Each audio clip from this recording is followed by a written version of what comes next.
Hey guys, so in today's video, we are going to be talking about the slope-intercept form, which is very simple. It isn't complicated at all, and I hope y'all understand it because it is very simple to what we've been talking about for the past, I don't know, like 5 to 10 videos.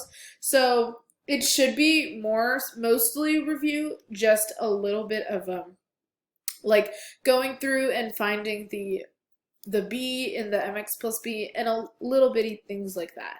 So I'm going to just start off by writing the slope equation form. Sorry.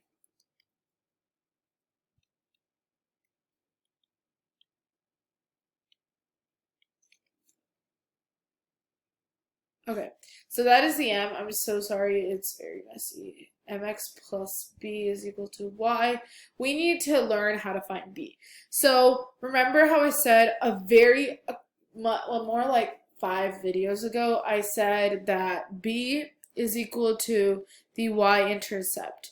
In other before chapters, we did learn about the y-intercept. It is when the x equals 0, then the y equals a certain number. And this also, since this equation is only towards lines, this y-intercept only affects lines most of the time, as far as we're talking about it. Okay, so we are going to be talking about that and how to find the slope-intercept form after finding this y-intercept value.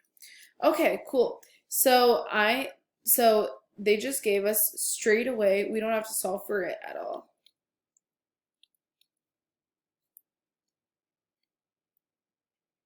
Okay, so all we're doing now, they gave us the slope is 3, so 3x plus b equals y. So we need to find this b value. So in this equation, they have given us this x value and this y value. So all we're going to do is plug in those values into the equation, right? So now 3 times 2 is 6, so you subtract 6 to get the b alone. So the b is equal to -1. So you're going to write this equation as 3x minus 1 is equal to y. So that is the equation of the slope-intercept form. Okay, that is basically it, but I will be doing a lot of problems now, so I'm just going to be doing a lot of review. Okay, cool. So now we are going to be given a bunch of little equations, and we are just going to graph them. So in my opinion, I prefer to change these. So they're giving it to us in standard form, but I prefer to change them into the slope-intercept form, so that's what I'm going to do right now.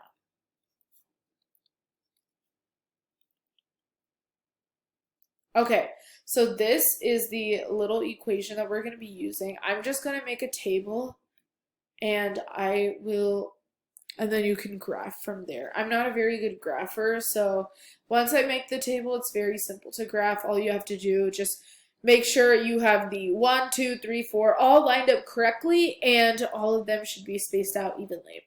Cool. So we're going to do a -1, a 0, a 1, and a 2. So when we put -1 into the x, you get a 2 plus 4, which equals 6. When you put a 0 into the x, you get a 4. When you see, this is what I'm talking about. So this right here is the b value, as you can tell, because when there's a 0, this whole thing gets canceled out, and you're left with the b value, which is the 4. Okay, anyways, -2 times 1 plus 4 is equal to 2, and then -4 plus 4 is equal to 0, right here. So this is the equation. You know what? I'll graph it for y'all.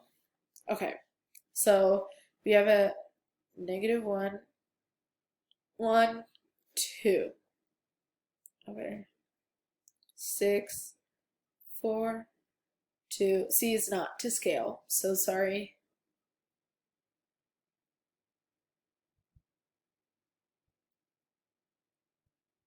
So that should be the line. It's very poorly drawn, I'm so sorry. But yes, that is a line. It's not supposed to be curved, it's supposed to be straight. It's just my drawing skills are hugely need to be improved.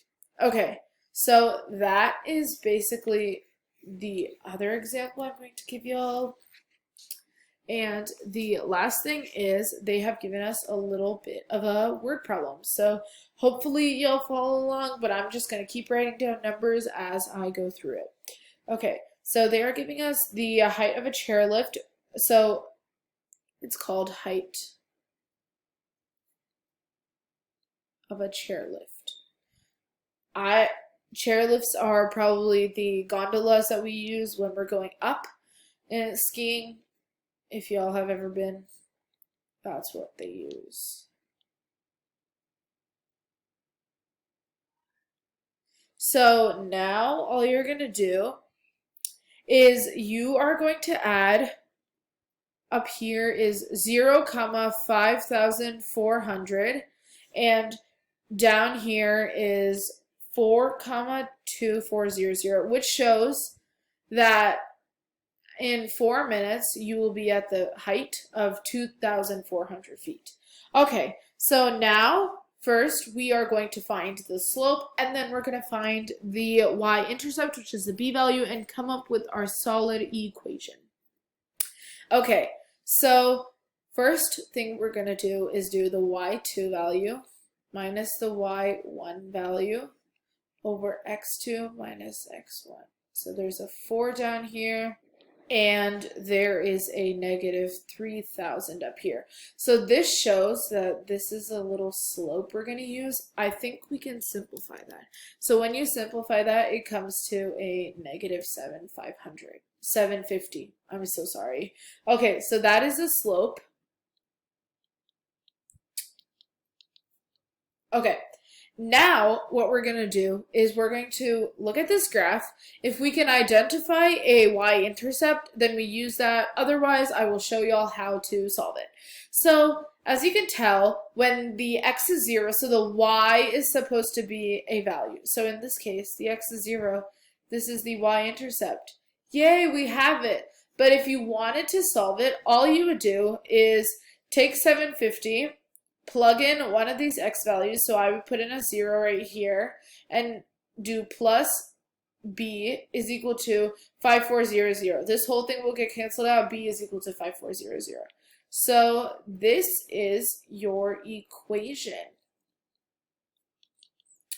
So if they ask you to explain this in terms of words, it is showing that whenever the time is increased by 1, the value of the height that the chairlift is going is decreasing by 750 feet.